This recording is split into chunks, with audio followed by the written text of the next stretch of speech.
तो आइए आप सभी का स्वागत है इस इतिहास की क्लास में। हम लोग इतिहास में कहाँ थे और क्या डिस्कस कर रहे थे, सभी लोग जुड़ जाएं तो इसको कंटिन्यू किया जाए। अमित जी गुड इवनिंग, प्रकाश चंद्रा जी गुड इवनिंग। तो हम लोग आप लोग सभी लोग जुड़े हैं। जो बातें हुई थी, और अमित पढ़ाई चल रही है?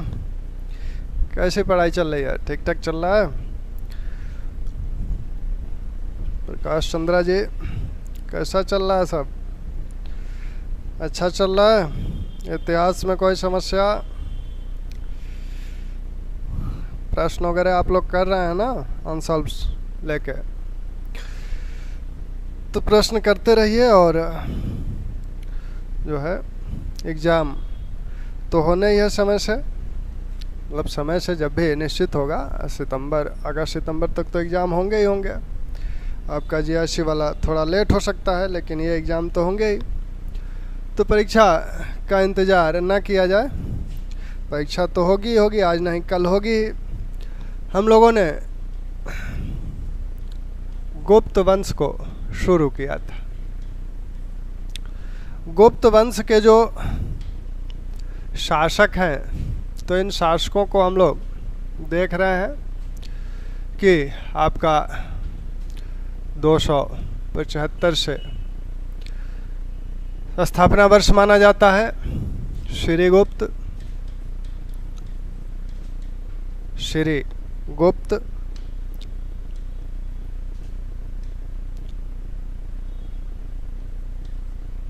घटोत्कच,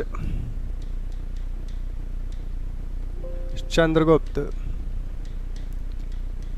प्रथम, समुद्रगुप्त, चंद्रगुप्त। बीच में एक शासक और हैं आपके, ऐतिहासिकता उनकी भी सिद्ध है, रामगुप्त, चंद्रगुप्त द्वितीय,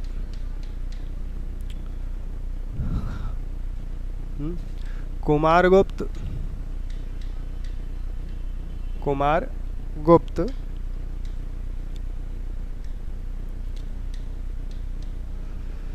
स्कंदगुप्त, पुरुगुप्त, बुद्धगुप्त, और बुद्धगुप्त तक आते आते मौर्य जो गुप्त साम्राज्य है यह विखंडित हो गया, 3 भागों में बट गया। एक भाग आपका बंगाल वाला, एक भाग आपका मध्य प्रदेश मालवा वाला, और एक भाग आपका ये बचा। इसके बाद आपके नरसिंहगुप्त, जो मगध क्षेत्र पे शासन करने वालों का जो क्रम है, नरसिंहगुप्त, कुमारगुप्त, विष्णुगुप्त अंतिम शासक माने जाते हैं गुप्त वंश के। तो गुप्त वंश के शासकों का जो क्रम है वो आपका श्रीगुप्त, घटोत्कच गुप्त, ये 300, चंद्रगुप्त प्रथम 319 से 350 ईस्वी इनका शासनकाल माना जाता है। और समुद्रगुप्त का शासनकाल आपका 350 से 375 ईस्वी। रामगुप्त जो शासक बनते हैं, बीच में कुछ दिनों के लिए शासक बनते हैं, उसके बाद चंद्रगुप्त द्वितीय शासक बन जाते हैं। तो 375 से 415 ईस्वी इनका काल माना जाता है। वैसे ही इनका 415 से 455 ईस्वी कुमारगुप्त प्रथम का काल माना जाता है। स्कंदगुप्त, कुमारगुप्त प्रथम काल है। स्कंदगुप्त 455 से 467 ईस्वी स्कंदगुप्त का काल माना जाता है। पूर्वगुप्त का काल जो है 467 से 73 तक का इनका काल माना जाता है। 467 से 473 ईस्वी तक इनका काल माना जाता है। वैसे ही बुद्धगुप्त का जो काल है आपका 473 या कहीं कहीं 75 से 495 ईस्वी इनका काल है। नरसिंहगुप्त का 495 से 510 ईस्वी और फिर 550 के आसपास। इन लोगों का कालक्रम बहुत स्पष्ट नहीं है। 550 ईस्वी के आसपास गुप्त साम्राज्य का पतन पूरा हो जाता है। यहाँ से अवनति की अवस्था शुरू होती है। आपकी अवनति की अवस्था स्कंदगुप्त के बाद से ही शुरू हो जाती है और अंत में 550 ईस्वी तक आते आते गुप्त साम्राज्य का पतन हो जाता है। तो गुप्त साम्राज्य में हम लोगों को किन किन लोगों को पढ़ना है, कहाँ कहाँ से ज़्यादा प्रश्न बनते हैं। प्रश्न जो बनते हैं गुप्त काल से आपको चंद्रगुप्त प्रथम, समुद्रगुप्त, चंद्रगुप्त द्वितीय, विक्रमादित्य, रामगुप्त से भी प्रश्न बनते हैं, कुमारगुप्त प्रथम, स्कंदगुप्त, आपके बुधगुप्त, नरसिंहगुप्त। यहाँ से इनके व्यक्तिगत जीवनों से प्रश्न बनते हैं जो प्रश्न बनने हैं। साथ में गुप्तकालीन जो प्रशासकीय व्यवस्था है, गुप्तकालीन आर्थिक व्यवस्था है। गुप्त काल को कुछ लोगों ने स्वर्ण युग कहा है। तो जब स्वर्ण युग भारतीय इतिहास का है माना जाता है तो इसकी प्रशासकीय आर्थिक व्यवस्था, इसकी सांस्कृतिक व्यवस्था, विशेषकर कला के संदर्भ में तो यह स्वर्ण युग है ही है। इसमें तो किसी को कोई दो मत नहीं है। तो इस जो काल है, साहित्य और कला भी इसका बहुत महत्वपूर्ण है। हम लोगों ने देखा कि 275 ईस्वी में इस वंश की स्थापना की गई और इस वंश के संस्थापक माने जाते हैं श्रीगुप्त। इस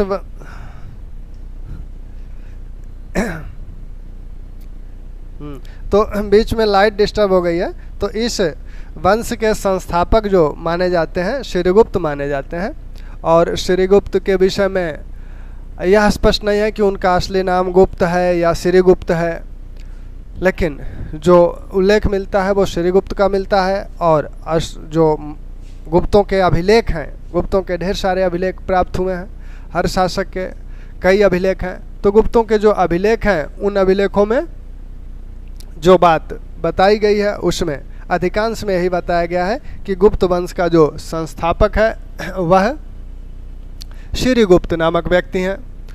हालांकि कल बात हुई थी कि 3 ऐसे अभिलेख हैं जिसमें गुप्त वंश के संस्थापक को श्रीगुप्त को नहीं माना जाता है बल्कि घटोत्कच गुप्त को बताया गया है। घटोत्कच गुप्त को संस्थापक बताया गया है। वो 3 अभिलेख कौन कौन से हैं?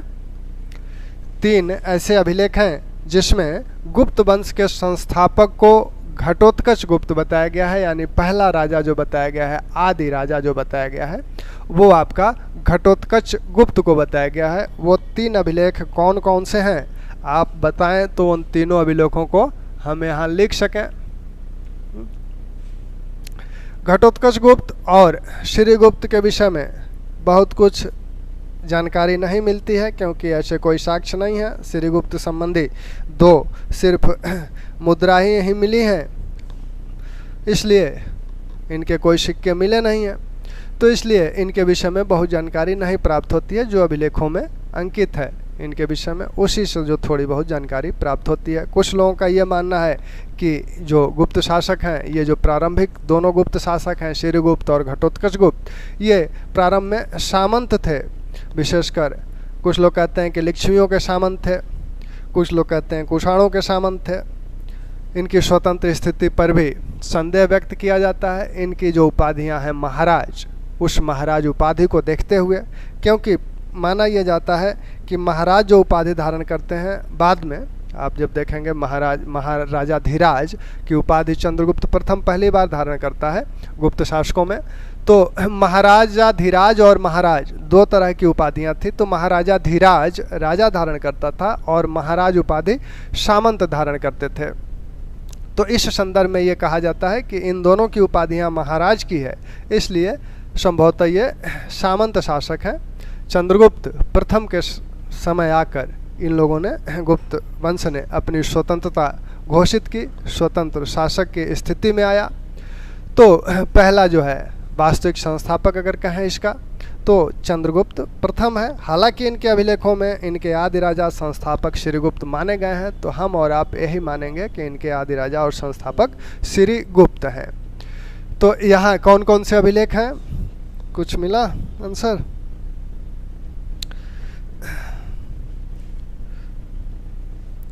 कौन कौन से अभिलेख में, ये रोबिन जी गुड इवनिंग, अमरिंदर जी गुड इवनिंग, कौन कौन से अभिलेख हैं जिसमें घटोत्कच गुप्त को प्रथम शासक गुप्त वंश का माना गया है, कहा गया है?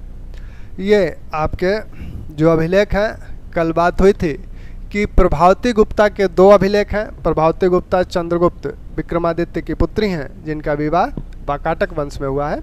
तो उन्होंने, उनका जो अभिलेख है पूना अभिलेख, प्रभावती गुप्ता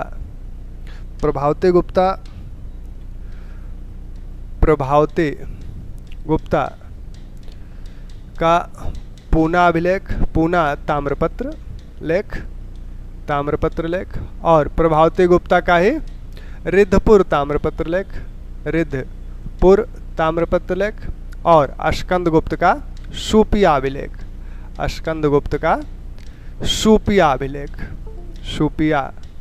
अभिलेख। तो इनको ध्यान रखिएगा क्योंकि ये बार बार पूछे जाते हैं कि किसमें घटोत्कच गुप्त को संस्थापक या पहला राजा माना गया है, किस अभिलेख में? तो अपवाद स्वरूप ये 2 अभिलेख हैं, 3 अभिलेख हैं, अन्यथा अन्य सभी गुप्त वंश के अन्य जितने अभिलेख हैं उन सब में जो है संस्थापक श्रीगुप्त को माना जाता है। तो 3 के अलावा अन्य सभी श्रीगुप्त हैं। ठीक, यहाँ तक क्लियर? तो अब चंद्रगुप्त प्रथम की बात की जाए। चंद्रगुप्त प्रथम शासन काल आपने देख लिया 319 से 350। 319 ईस्वी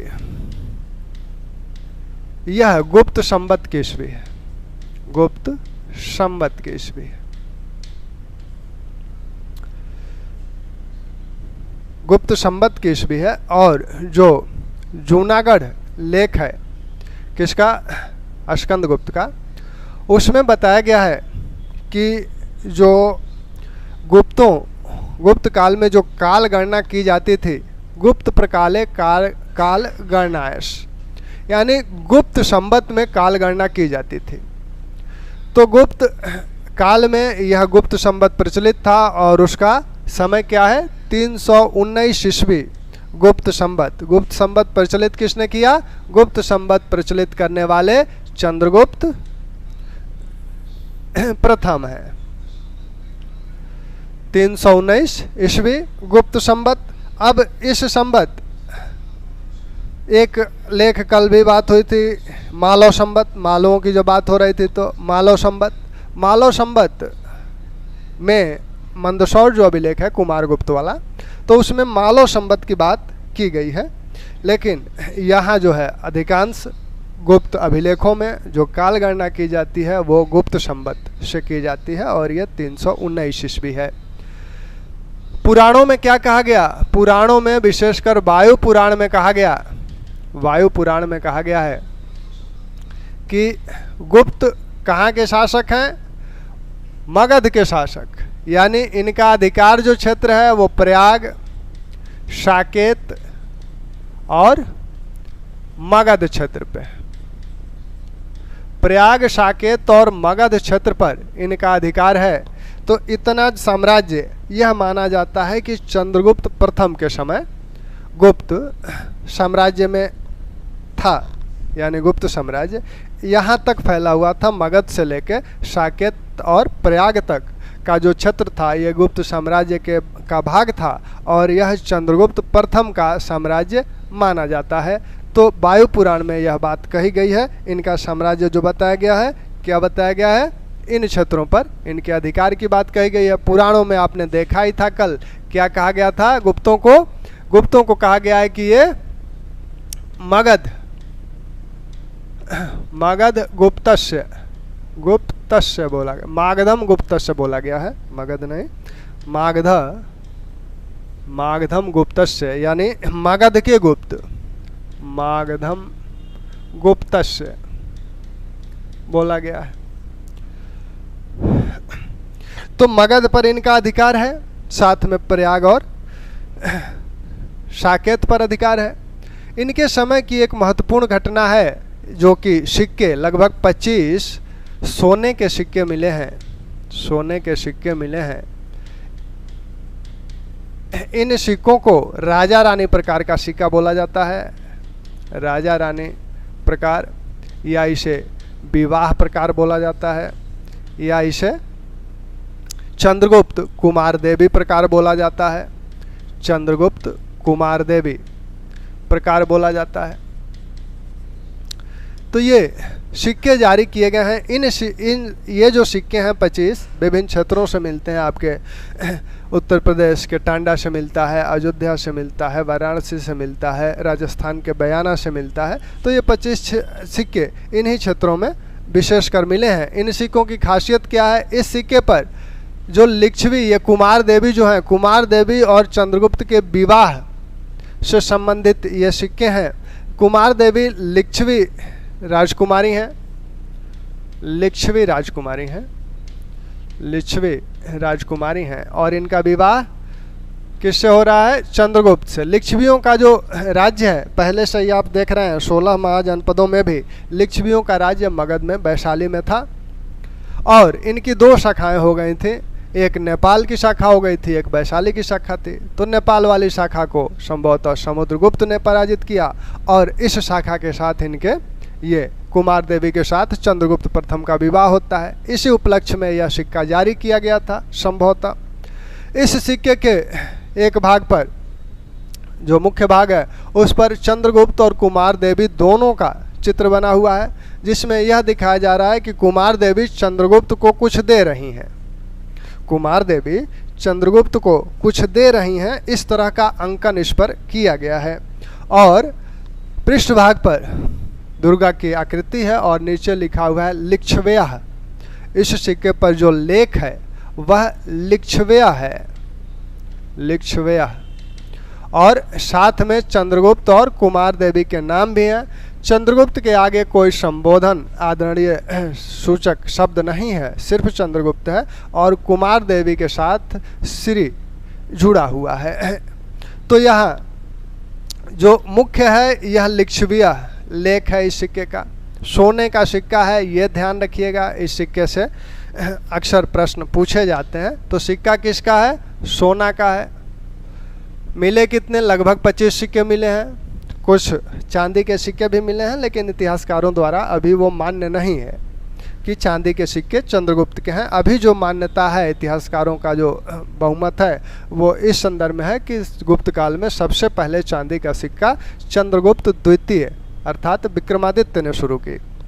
तो सोने के ये सिक्के हैं। इन्हें राजा रानी प्रकार बोला जाता है, विवाह प्रकार बोला जाता है, या चंद्रगुप्त कुमार देवी प्रकार बोला जाता है। इन दोनों के चित्र इस सिक्के पे हैं। रानी राजा को कुछ देते हुए दिखाई गई हैं, न कि राजा रानी को देते हुए। इस बात का भी ध्यान रखिएगा, रानी राजा को कुछ दे रही हैं। यानी इस सिक्के में लिच्छव्यः अंकित है, गुप्तों का कहीं जिक्र तक नहीं है।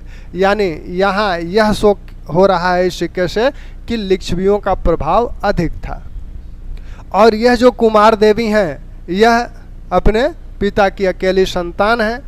यानी पहले लिच्छवी गणराज्य था, बाद में संभवतः लिच्छवी राजतंत्र हो गया, और इस तरह से ये उत्तराधिकार भी इन्हें चंद्रगुप्त को मिल जाएगा।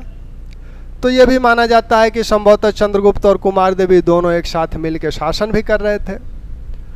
तो इस सिक्के से यह प्रमाणित है कि लिच्छवियों का प्रभाव अधिक दिखता है। और इसी विवाह के फलस्वरूप, चूंकि लिच्छवी शक्तिशाली स्थिति में पहले से भी शक्तिशाली थे, वैशाली में शक्तिशाली स्थिति में है, तो इस विवाह से चंद्रगुप्त को लाभ क्या हुआ कि उनका प्रभाव भी बढ़ गया और वो प्रभाव वैशाली तक व्याप्त हो गया।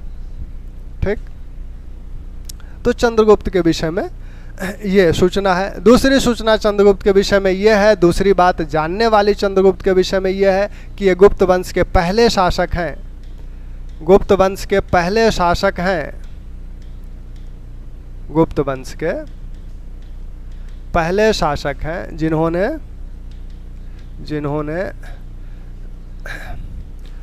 महाराजाधिराज की उपाधि धारण की, महाराजाधिराज की उपाधि धारण की, उपाधि धारण की। इसके पहले के शासक कौन सी उपाधि धारण कर रहे हैं? दो लोग जो जिनकी उपाधियां हैं श्रीगुप्त और घटोत्कच की, महाराज की। तो श्रीगुप्त और घटोत्कच की जो उपाधि है वो है आपकी महाराज की, महाराज की। महाराज की उपाधि किसकी है? श्रीगुप्त और घटोत्कच की है। पहली बार राजा महाराजाधिराज, राजाधिराज या महाराजाधिराज की उपाधि किसने धारण की? चंद्रगुप्त प्रथम ने। इनके पहले जो उपाधि है महाराज की है। तो महाराज की उपाधि बाद के समय आप देखेंगे कि महाराज की उपाधि सामंत सूचक उपाधि है, यह प्रभुत्ता संपन्न राजा की उपाधि नहीं है। तो चंद्रगुप्त का शासनकाल एक लंबा शासनकाल है इनका, 350 ईस्वी तक शासन करते हैं। इसी कुमार देवी से समुद्रगुप्त उत्पन्न हुए। इसी कुमार देवी के पुत्र हैं समुद्रगुप्त। चंद्रगुप्त ने एक बार सभा बुलाई अपना उत्तराधिकारी चुनने के लिए। तो उस सभा में उन्होंने सभी राजकुमारों को बुलाया और समुद्रगुप्त को उन्होंने सबसे योग्य माना और कहा कि पुत्र तुम सबसे योग्य हो, तुम्हें ये उत्तराधिकारी चुनते हैं। यह बात जब उत्तराधिकारी उन्होंने चुना तब इससे क्या हुआ कि जो अन्य कुल के लोग हैं वो दुखी हो गए, म्लानमुख हो गए। जो समान कुल के लोग थे, समान कुल के जो राजकुमार थे वे दुखी हो गए समुद्रगुप्त के चुनाव से। तो ये कहा जाता है इतिहासकारों द्वारा कि समुद्रगुप्त इन राजकुमारों के साथ, ये गुप्त वंश के ही राजकुमार थे, इनके साथ समुद्रगुप्त को युद्ध करना पड़ा। और एक सिक्का, कांच नामधारी जो सिक्का मिलता है, कांच नामधारी सिक्का, इस सिक्के पे जो लेख है, जो लिपि है गुप्तकालीन है, तो ये माना जाता है कि संभवतः कांच कुछ समय के लिए शासक बना और फिर उसे मारकर समुद्रगुप्त शासक बना। कुछ लोगों का ये मानना है, कुछ इतिहासकारों का, कि जो कांच नामधारी सिक्के पर, कांच नाम उस पर जो लिखा है, इस सिक्के पर जो लेख है वह वैसा ही है जैसा कि समुद्रगुप्त के सिक्कों पर है। और सर्व राजोच्छ्यात की उपाधि गुप्त वंश में सिर्फ समुद्रगुप्त के लिए यह शब्दावली प्रयोग की जाती है। इस सिक्के पर वह शब्दावली प्रयोग की गई है, सर्व राजोच्छ्यात। इसका मतलब है सभी राजाओं का उन्मूलन करने वाला, सभी राजाओं का उन्मूलन करने वाला। अखंड जी नमस्ते, आशुतोष जी नमस्ते, कैसा चल रहा है? क्लास में मज़ा आ रहा है? क्लास को आप लोग एंजॉय कर रहे हैं कि नहीं? अगर कोई समस्या नज़र आ रही हो तो बताएं, उस अनुरूप कुछ किया जाएगा। जहां आपको ये समस्या आए कि सर यहाँ इस तरह से दिक्कत हो रही है, तो आप निश्चित रूप से उसे शेयर कर सकते हैं, पब्लिकली शेयर कर सकते हैं, या प्राइवेट शेयर करना चाहें तो बात भी कर सकते हैं। ठीक है, आपके सभी सुझावों का स्वागत है। ठीक, तदनुसार उसमें सुधार और परिवर्तन किया जाएगा। तो हम लोगों ने कहा कि सर्व राजोच्छ्यात जो उपाधि है यह सिर्फ समुद्रगुप्त के लिए प्रयोग की गई है और यह इस सिक्के पे मिलता है। समुद्रगुप्त के सिक्कों पर, विभिन्न जो उनके सिक्के हैं, उन सिक्कों पर, अच्छा पहली क्लास है तब तो और अच्छा है, पहली क्लास है तो आप और अच्छी तरह से जज कर सकती हैं। ठीक है ना? तो जो भी सुझाव होंगे स्वागत होगा। तो यहाँ आपने देखा कि समुद्रगुप्त की यह उपाधि है और इस सिक्के पर यह भी लिखा हुआ है। दूसरी बात, समुद्रगुप्त के अन्य सिक्कों पे जो उनका गरुण प्रकार सिक्का है या धनुर्धारी प्रकार सिक्का है, उन सिक्कों पर या अश्वमेध प्रकार का जो सिक्का है उन सिक्कों पर एक लेख, लंबा लेख मिलता है और वो लेख ये मिलता है कि अजय राजा पृथ्वी को जीतने के पश्चात स्वर्ग की विजय करता है। अजय राजा पृथ्वी को विजित करने के पश्चात स्वर्ग की विजय करता है, यह भी इस सिक्के पर लिखा हुआ है। तो अधिकांश विद्वानों का मत यह है कि समुद्रगुप्त का ही नाम, एलन का जो मत है कि समुद्रगुप्त का ही नाम पहले कांच था और जब समुद्र पर्यंत तक इसका साम्राज्य हो गया तब इसने अपना नाम समुद्रगुप्त रख लिया। तो ये कांच नामधारी जो सिक्के हैं किसी और के नहीं हैं बल्कि समुद्रगुप्त के ही सिक्के हैं। तो आप और हम क्या ध्यान रखेंगे, जो प्रश्न पूछा जाएगा वो प्रश्न ये पूछा जाएगा कि कांच नामधारी सिक्के कब के हैं, तो वो आपके चंद्रगुप्त और समुद्रगुप्त के बीच के हैं, यानी चंद्रगुप्त के शासनकाल की समाप्ति के बाद के ये सिक्के हैं। और इस सिक्के पे जो लेख है ये लेख पूछा जा सकता है। ठीक,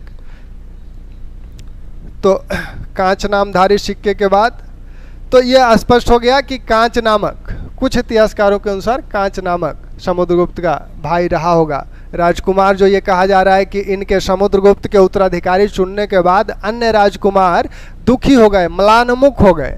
यहाँ जो शब्द प्रयोग किया गया है म्लानमुख, प्रयाग प्रशस्ति में, प्रयाग प्रशस्ति में ये बात कही जा रही है, चौथी जो पंक्ति है प्रयाग प्रशस्ति की, उसमें कहा जा रहा है कि चंद्रगुप्त ने सभा बुलाई और उसमें समुद्रगुप्त को अपना उत्तराधिकारी चुन लिया। इस उत्तराधिकारी चुनने के कारण जो समकुलज जो राजकुमार थे वो लोग म्लानमुख हो गए, दुखी हो गए।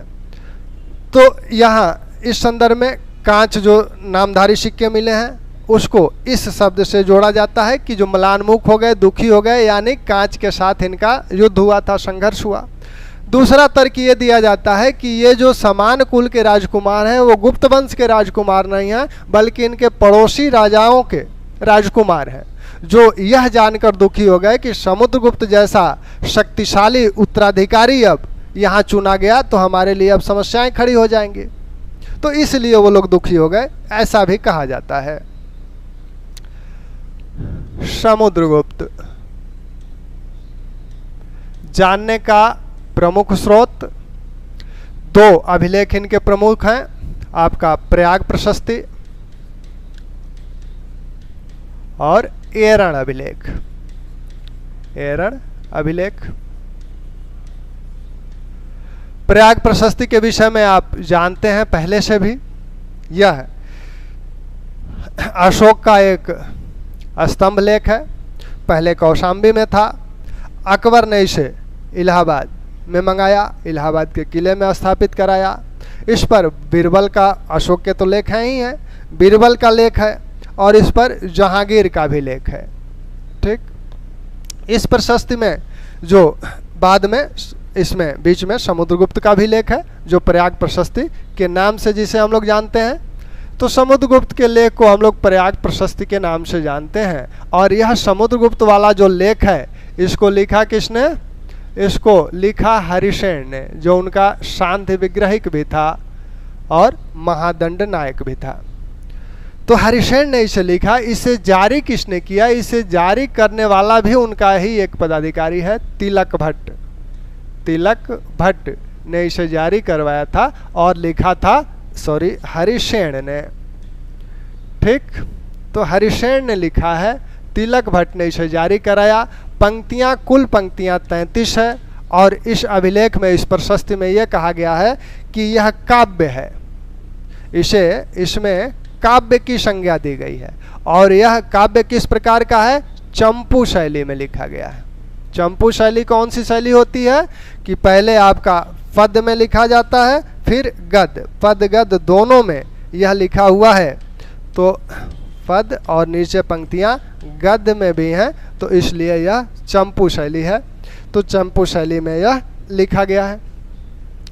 समुद्रगुप्त के विषय में ढेर सारी बातें इसमें बताई जाती हैं। अगर यह कहा जाता है कि अगर यह प्रशस्ति नहीं प्राप्त हुई होती तो समुद्रगुप्त के विषय में जानने से दुनिया वंचित रह जाती।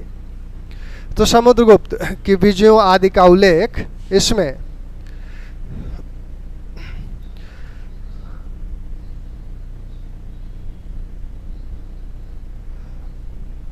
अच्छा, राजन सर के क्लास में हैं आप? हाँ, स्वागत है इस क्लास में भी।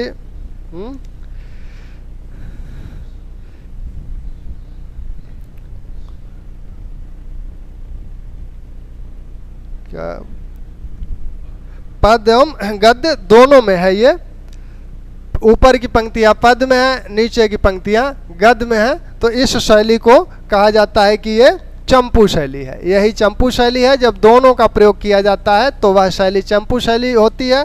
तो ये भी पूछा जाता है बार बार कि प्रयाग प्रशस्ति किस शैली में है, काव्य की किस शैली में है। इस प्रशस्ति में ही इसे काव्य बताया जा रहा है और काव्य की यह चंपू शैली है। लिखा किसने? हरिसेन ने। जारी किसने किया? तिलक भट्ट ने। इस प्रयाग प्रशस्ति पे कितने लोगों के लेख हैं? एक तो आपका अशोक का ही लेख है, अशोक के, समुद्रगुप्त का, बीरबल का, जहांगीर का। तो 4 लोगों के लेख, 4 लोगों के इतिहास को ये प्रशस्ति अपने में ये समेटे हुए है, जो कि इलाहाबाद के किले में सुरक्षित है। ठीक। इस प्रशस्ति में समुद्रगुप्त के विषय में जो बातें बताई जा रही हैं, उनके विजय अभियानों के विषय में बताया जा रहा है, उनके व्यक्तित्व के विषय में बताया जा रहा है। ढेर सारी उपाधियां समुद्रगुप्त की है। समुद्रगुप्त का जो उद्देश्य है धरणी बंध है, पूरे धरती या पूरे पृथ्वी को बांध लेना समुद्रगुप्त का उद्देश्य है। समुद्रगुप्त के विषय में कहा जा रहा है कि उन्होंने अपने बाहुओं के बल से पृथ्वी को बांधा है। पृथ्वी पर जो भी प्रसार उन्होंने अपने साम्राज्य का किया है अपने बाहुबल से किया है। बाहुबल, बाहु, वीर्य प्रसारण, धारणाम, उनके लिए शब्द प्रयोग किया गया है यहाँ। साथ में समुद्रगुप्त के विषय में बताया जा रहा है कि वह जो लौकिक कार्य है उस कार्य को करने तक ही मनुष्य है, अन्यथा वह पृथ्वी पर निवास करने वाला देवता है। तो यहाँ उसे देवता के समतुल्य भी बताया गया है। साथ में यह भी कहा गया कि उसने अनेक काव्यों की रचना की है जो कि विद्वानों की जीविका के आधार बने हैं, इसलिए उसे कविराज भी बोला गया है। तो इसी प्रशस्ति में समुद्रगुप्त को कविराज भी बोला गया है। हालांकि उनकी कोई कृति प्राप्त नहीं हुई है अभी कि उन्होंने क्या लिखा था, लेकिन इस प्रशस्ति में जो कहा जा रहा है कि उन्होंने अनेक काव्यों की रचना की जो विद्वानों की जीविका के आधार बने। जैसे कोई कविता किसी ने लिखी, किसी ने गजल लिखी, तो लोग काव्य सम्मेलनों में उसका पाठ करते हैं। तो वैसे ही विद्वानों के वो जीविका का आधार बना। और इसी में कहा गया कि समुद्रगुप्त ने सरस्वती और लक्ष्मी के बीच जो शाश्वत वैमनस्य था उसको समाप्त कर दिया। सरस्वती और लक्ष्मी के बीच वैमनस्य देखने को मिलता है।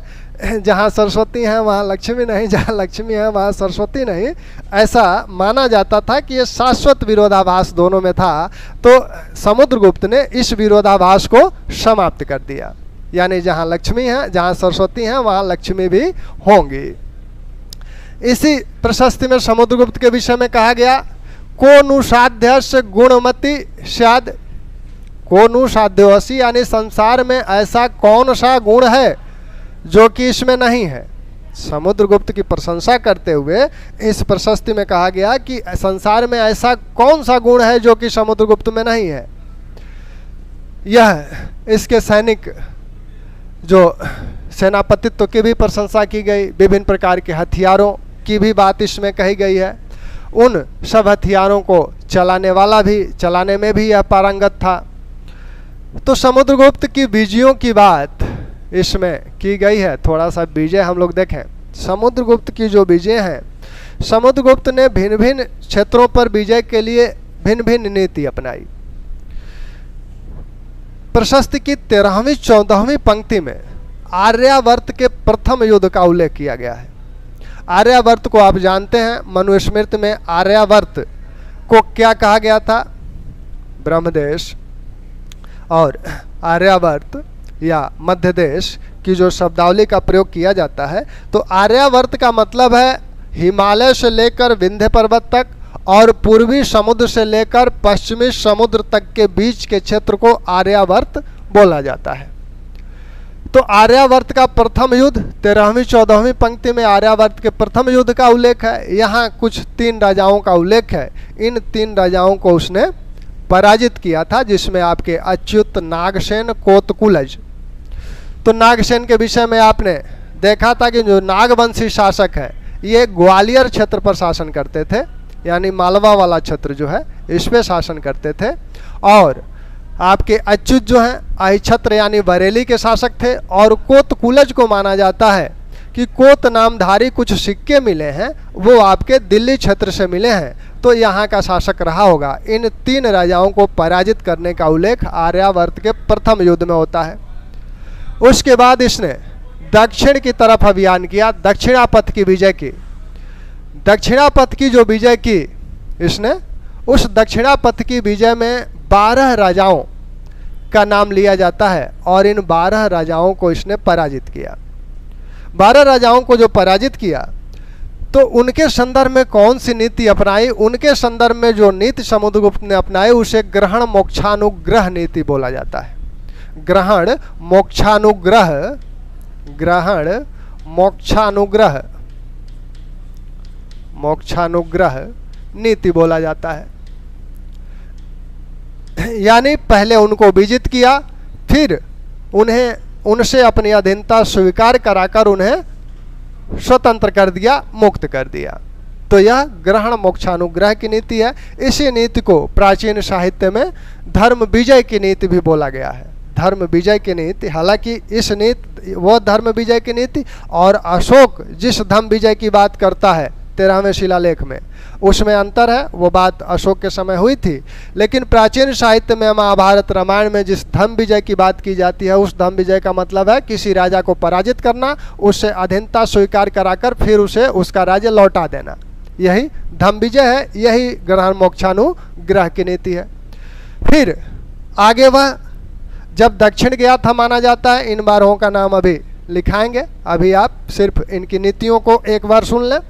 फिर जब वह दक्षिण गया था तो माना जाता है कि इस समय जो आर्यावर्त के विभिन्न शासक थे इन लोगों ने अपनी स्वतंत्रता घोषित कर ली।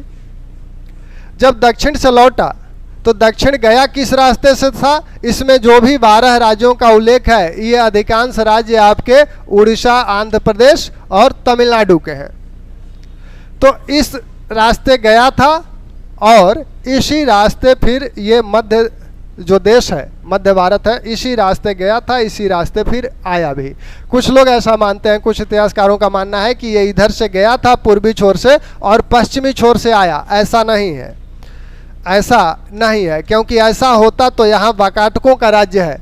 वाकाटकों को बिना पराजित किए इस रास्ते से वह नहीं जा सकता था। वाकाटकों को उसने पराजित नहीं किया। हाँ, वाकाटकों का जो मध्य भारत में जो शासन था इसको जरूर समाप्त कर दिया, लेकिन पश्चिम भारत में वह नहीं आया। तो इधर से आया और इधर से ही चला गया था। जब यहाँ आया फिर पुनः राजधानी आया तो यहाँ देखा कि जो आर्यावर्त के शासक हैं वो स्वतंत्र व्यवहार कर रहे हैं। तब आर्यावर्त का द्वितीय युद्ध, 21वीं पंक्ति में, आर्यावर्त के द्वितीय युद्ध में क्या करता है? आर्यावर्त के द्वितीय युद्ध में जिस नीति को अपनाता है उसे प्रसभ्योद्धरण की नीति बोला जाता है। प्रसभ्योद्धरण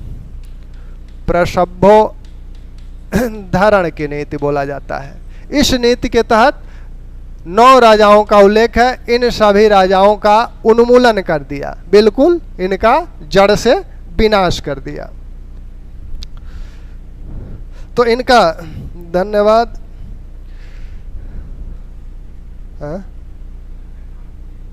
प्रकाश जी धन्यवाद, अखंड प्रताप जी धन्यवाद। कुछ आप अगर कुछ इस तरह की बात भी बताएंगे, कुछ सुझाव भी देंगे, मैं पहले ही कहा उसका स्वागत है। क्योंकि व्यक्ति में क्या होता है, सुधार की प्रवृत्ति मृत्यु तक रहती है, और सुधार की प्रवृत्ति अगर व्यक्ति में मृत्यु तक नहीं रहे तो जिस दिन आपकी में सुधार की प्रवृत्ति समाप्त हो गई उस दिन आपका विकास रुक गया। तो यह प्रवृत्ति सब में होनी चाहिए। मैं भी प्रयास करता हूँ, अब ये तो नहीं कह सकता कि पूरा मुझ में है, लेकिन एक प्रयास रहता है। तो यहाँ जो है प्रसभ्योद्धरण की नीति अपनाया और 9 राजाओं की जो बात की गई है, जिसमें आपके रुद्रदेव हैं, अच्युत हैं, चंद्रवर्मा हैं, गणपति नाग हैं, नागसेन हैं, तो इन राजाओं की बात इन राजाओं को अभी लिखाऊंगा। तो इन राजाओं के साथ उसने क्या किया, इन्हें जड़ से उखाड़ दिया, प्रसभोद्धरण की नीति अपनाया। आर्यावर्त पे प्रत्यक्ष अधिकार है उसका, तो इसने यहाँ पर प्रत्यक्ष अधिकार करते हुए इन सभी राजाओं का उन्मूलन कर दिया। ठीक, फिर इसी में आठविक राज्यों का उल्लेख है, यानी जो जंगल वाले क्षेत्र में, जंगल वाला क्षेत्र ये माना जाता है गाजीपुर से लेकर जबलपुर तक के क्षेत्र में जो जंगल था उसमें कुछ छोटे छोटे राज्य थे, उन राजाओं को भी इसने पराजित किया। हो सकता है कि दक्षिण जाते समय या आते समय ये लोग डिस्टर्ब किए हो उसे, तो इसलिए इनके प्रति भी एक अभियान चलाया और इनसे क्या किया, इन सबको अपना सेवक बना लिया। परिचारकीकृत आठविक राजस्व, इसके लिए जो शब्दावली, इस नीति के लिए जो शब्दावली प्रयोग की गई है, परिचारकीकृत आठविक राजस्व, आठविक राजस्व, यानी सभी आठविक राजाओं को परिचारक अपना बना लिया, यानी सेवक बना लिया। तो तीन नीति हो गई। एक तो ग्रहण मोक्षानुग्रह की नीति हो गई, जो दक्षिणापथ दक्षिण के राजाओं पे उसने लागू किया। एक प्रसभोद्धरण की नीति हो गई, जिससे उसने आर्यावर्त के द्वितीय युद्ध के संदर्भ में आर्यावर्त के राजाओं के खिलाफ, 9 राजाओं के खिलाफ लागू किया। और तीसरी नीति आठविक राजाओं के साथ, जिसमें कहा जा रहा है परिचारकीकृत आठविक राजस्व, इन सबको अपना सेवक बना लिया। फिर 22वीं पंक्ति में वो सीमावर्ती राज्यों की बात बताता है। प्रत्यंत राज्य, प्रत्यंत राज्य यानी सीमावर्ती राज्य, सीमावर्ती राज्यों की बात करता है। जो सीमावर्ती क्षेत्र थे, जैसे उत्तर पूर्व, उत्तर और पश्चिम सीमा पे जो क्षेत्र थे, उत्तर पूर्व में जो राज्य थे, उत्तर में जो राज्य थे, और उत्तर पश्चिम क्षेत्र में कुछ यहाँ बीच वाले भी हैं, विंध्य यानी मध्य प्रदेश वाले भी। तो इन राजाओं के खिलाफ, इन राजाओं के विरुद्ध किस प्रकार की नीति अपनाया, तो इसमें जो राज्य हैं आपके समतट है, डवाक है, कामरूप है, करतरपुर है, नेपाल है। इधर की जो जनजातियां हैं, यौधे हैं, मालव है, शूद्रक, मद्रक हैं, तो इन जनजातियों के साथ यहाँ की जो जनजातियां हैं, सनकालिक हैं, काक हैं, खरपरिक हैं, भील हैं, तो इन जनजातियों के खिलाफ वह किस तरह की नीति अपनाता है, इनसे कहता है कि ये लोग, सभी लोग राजधानी में उपस्थित होते थे, सभी प्रकार के कर देते थे और उसे प्रणाम करने के लिए राजधानी में उपस्थित होते थे। सर्वदान, सर्व कर, सर्व कर दान करण प्रणामागमन, यानी सभी प्रकार के कर देते थे और राजधानी में उसे प्रणाम करने के लिए उपस्थित होते थे। तो इनसे अधीनता स्वीकार कर लिया, ये लोग अधीन बन गए, सब प्रकार के कर देने लगे और राजधानी में अपनी उपस्थिति भी समय समय पर दर्ज कराने लगे। तो ये चौथी नीति है। पांचवी नीति 23वीं 24वीं पंक्ति में विदेशी राज्यों का उल्लेख हुआ है। विदेशी जो राज्य हैं, इसमें आपके कुषाण हैं, शक हैं, मुरुंड हैं और साथ में आपके कुछ द्वीप हैं, श्रीलंका है, सिंघल के नाम से जिसका उल्लेख हुआ है, और उसके आगे लिखा है सर्वद्वीप सभी, यानी इसके अलावा भी, श्रीलंका के अलावा भी कुछ अन्य द्वीप थे, वो दक्षिण पूर्व एशियाई देश रहे हों, उन लोगों ने भी इस शासक की अधीनता स्वीकार की। ये विदेशी राज्य के खिलाफ जो नीति थी, इनके विरुद्ध जो नीति थी, उसमें क्या थी कि ये लोग राजधानी में उपस्थित होते थे, किसके साथ, अपनी कन्याओं के साथ, यानी ये लोग कन्या भी दे रहे हैं, विशेषकर कुषाणों और शकों मुरुंडों के संदर्भ में कहा जा रहा है। ये कन्याएं अपनी देते थे, सेवा में, राजा की सेवा में उपस्थित होते थे अपने कन्याओं के साथ, और साथ में राजा से जो गरुण मुद्रांकित जो राजाज्ञा है, यानी जो शासनादेश है, आज के संदर्भ में आप उसे शासनादेश कहें, तो जो राजाज्ञा है, राजाज्ञा, इसे प्राप्त करने के लिए आग्रह करते थे कि इसे हम ले जाके अपने राज्य में लागू करें। तो अपने राज्य में शासन करने के लिए गरुण मुद्रांकित राजाज्ञाओं को प्राप्त करते थे, सेवा में उपस्थित होते थे, अपने कन्याओं की भेंट देते थे। तो ये इसकी 5वीं नीति है। ठीक, यहाँ तक कोई दिक्कत? ठीक है, आशुतोष जी धन्यवाद।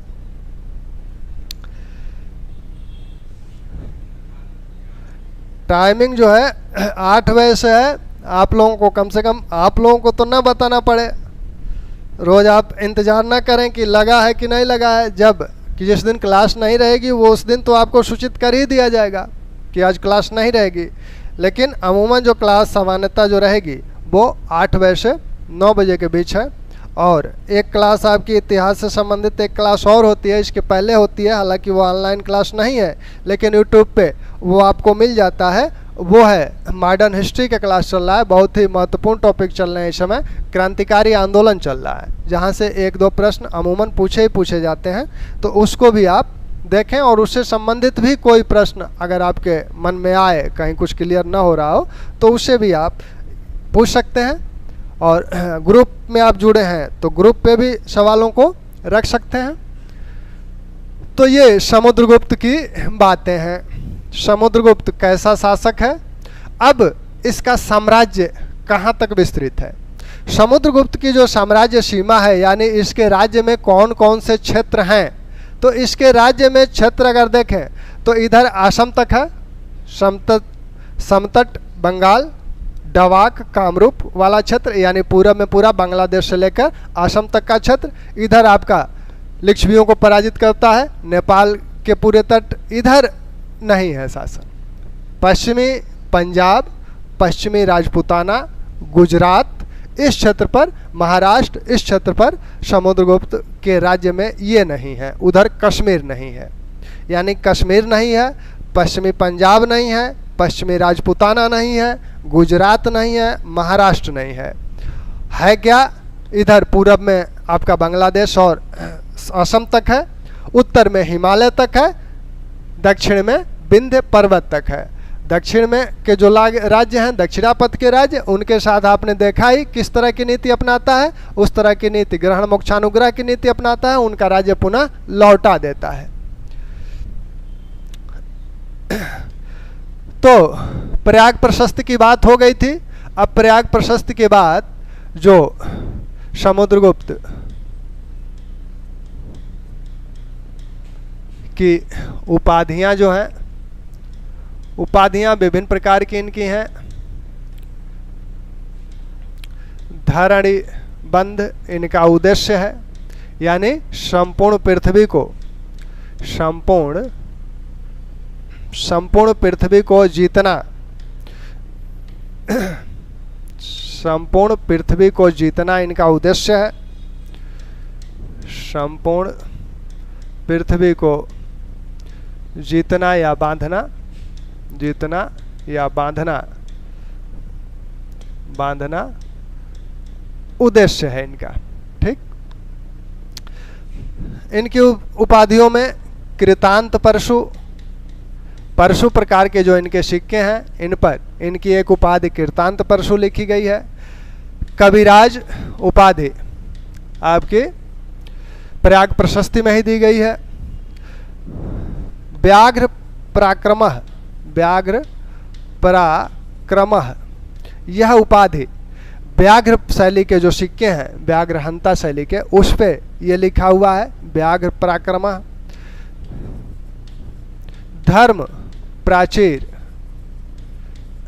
बंध, धर्म की जो प्राचीर है उसको सुरक्षित रखने वाला, धर्म की सुरक्षा करने वाला भी इसे कहा गया है।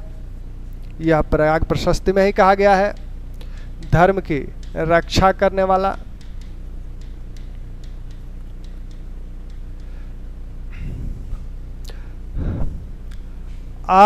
अप्रतिरथः, यह भी इसकी उपाधि है, अप्रतिरथः, अप्रतिरथो विजित्य क्षिति, क्षिति देव जय, यानी यह संपूर्ण पृथ्वी को जीतने के पश्चात स्वर्ग को जीतता है। इस प्रकार की बातें इसके सिक्कों पर इस प्रकार के लेख मिलते हैं। ये लेख आपको धनुर्धारी प्रकार के सिक्कों पे है, ऐसे ही अश्वमेघ प्रकार के सिक्कों पे है कि संपूर्ण पृथ्वी को जीतने के पश्चात यह क्या करता है, अश्वमेघ यज्ञ जैसे कर्म करते हुए स्वर्ग को जीतता है। फिर आपके जो व्याघ्र गरुड़ शैली के सिक्के हैं उस पे है कि अजय राजा पृथ्वी को जीतते हुए अच्छे कर्मों को करते हुए स्वर्ग की विजय करता है। हालांकि यह बात सिर्फ इन्हीं के सिक्कों पे नहीं है, इस तरह की बातें चंद्रगुप्त द्वितीय विक्रमादित्य के सिक्कों पे भी इस तरह की बातें हैं कि वह भी स्वर्ग को जीतते हुए दिखाया गया है। यहाँ एक बात जो प्रयाग प्रशस्ति में कही जा रही थी कि लौकिक कार्यों को करते समय ही यह क्या है, मनुष्य है, अन्यथा लौकिक कार्यों को करते समय मनुष्य है, अन्यथा यह पृथ्वी पर निवास करने वाला क्या है, देवता है। तो देवता से इसकी तुलना की गई है। यहाँ एरण अभिलेख में इसकी तुलना पृथु और रघु जैसे जो प्राचीन शासक हैं उनसे की गई है और कहा गया है कि उनसे भी अधिक दान देने वाला है। यह हजारों की संख्या में ब्राह्मणों को गाय दान दिया था, तो उसमें कहा गया है कि पृथु और रघु से भी अधिक दान देने वाला है। साथ में यह जब प्रसन्न है तब कुबेर है, और जब रुष्ट हो जाता है तब यमराज हो जाता है। तो यह बात एरण अभिलेख में समुद्रगुप्त के विषय में कही गई है। क्या कहा गया है एरण अभिलेख में, इसकी तुलना पृथु और रघु जैसे शासकों से की गई है। पृथु रघु जैसे शासकों से भी अधिक दानी है तथा क्या होता है, प्रसन्न होने पर कुबेर है, प्रसन्न होने पर कुबेर है तथा और रुष्ट होने पर क्या बन जाता है, होने पर यमराज बन जाता है, यमराज है। तो इसके व्यक्तित्व में दोनों चीजें हैं, प्रसन्न है तब तक कुबेर है, सबको जो मांगता है उसे मिलता है, लेकिन जब रुष्ट हो गया तो फिर यमराज है। यह बात किस में कही गई है, यह बात एरण अभिलेख में कही गई है।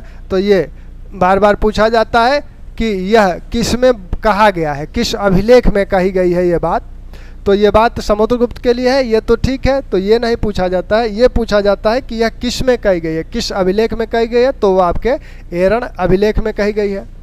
प्रयाग प्रशस्ति में और क्या कहा गया है, प्रयाग प्रशस्ति में इसे देवता तो बताया ही गया है। साथ में अन्य जो बातें इसके विषय में कही गई हैं कि यह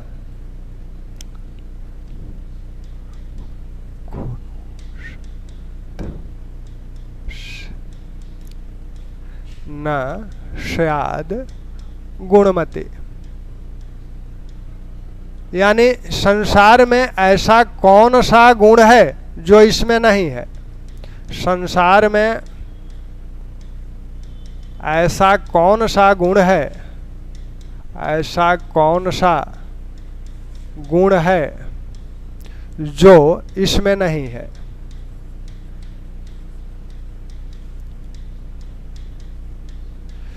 को नु साध्वस न शायद गुणमती, संसार में ऐसा कौन सा गुण है जो इसमें नहीं है। तो समुद्रगुप्त की ये उसके व्यक्तित्व के विषय में ये बातें हैं। समुद्रगुप्त की विजयों की बात की जाए तो समुद्रगुप्त की जो विजय हैं, समुद्रगुप्त की विजय, इनके साम्राज्य विस्तार को देखकर इतिहासकार स्मिथ ने समुद्रगुप्त को क्या कहा था, स्मिथ ने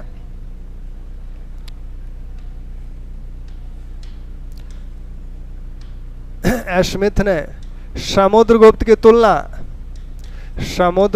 तुलना नेपोलियन से की है। तुलना नेपोलियन से की है।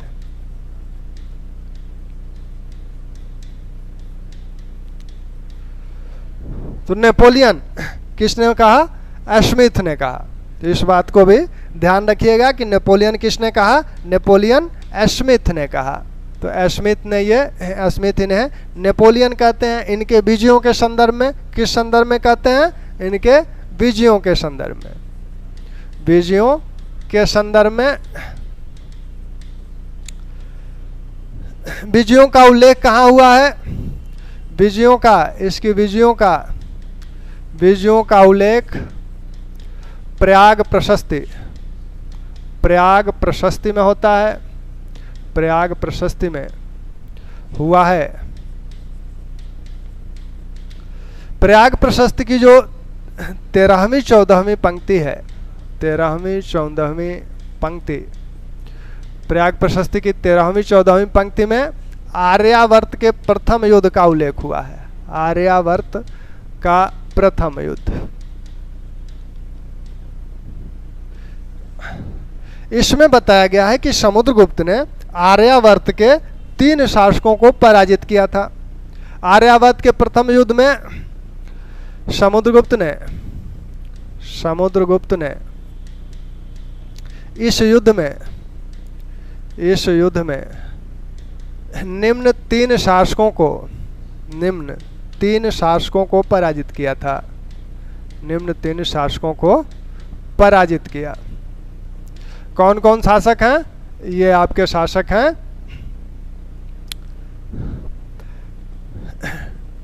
नागसेन, आपके अच्युत कोत कुलज। इन 3 शासकों को, इनका ये नागवंशी शासक हैं।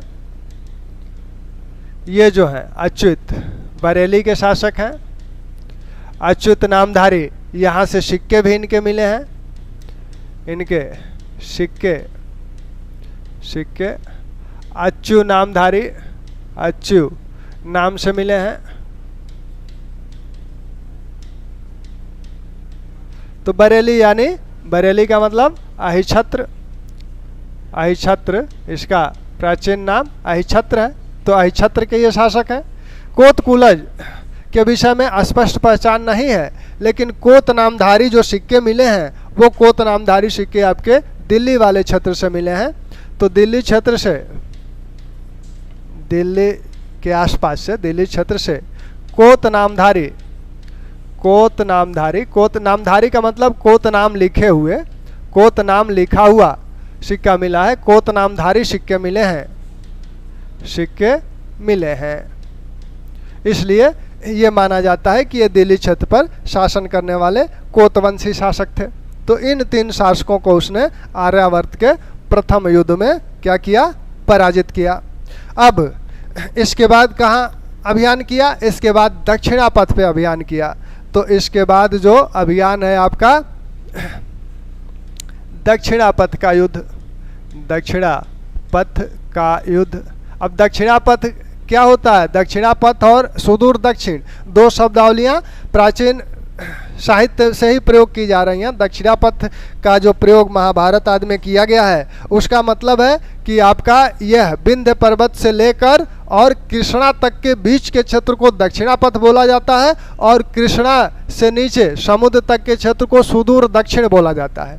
तो यह अभियान मुख्य रूप से दक्षिणापथ पे हुआ है, और इसका उल्लेख प्रयाग प्रशस्ति की 19वीं 20वीं पंक्ति में किया गया है, जिसमें 12 राजाओं का उल्लेख किया गया है। 12 राजाओं में आपके कौशल हैं, महाकंतार हैं, आपका कौराल है, ऐसे ही आपका कांची है, बेंगी है, अवमुक्ति है, पल्लक है, आपका कुस्थलपुर है। तो इस तरह से 12 राजाओं का उल्लेख किया गया है, और ये मुख्य रूप से जो राज्य हैं उड़ीसा, आंध्र प्रदेश और तमिलनाडु वाले क्षेत्र के हैं। ठीक, तो चलिए, समय की अपनी सीमाएं हैं, तो कल इनके दक्षिणापथ युद्ध से कंटिन्यू किया जाएगा। ठीक, धन्यवाद। हो गया सर।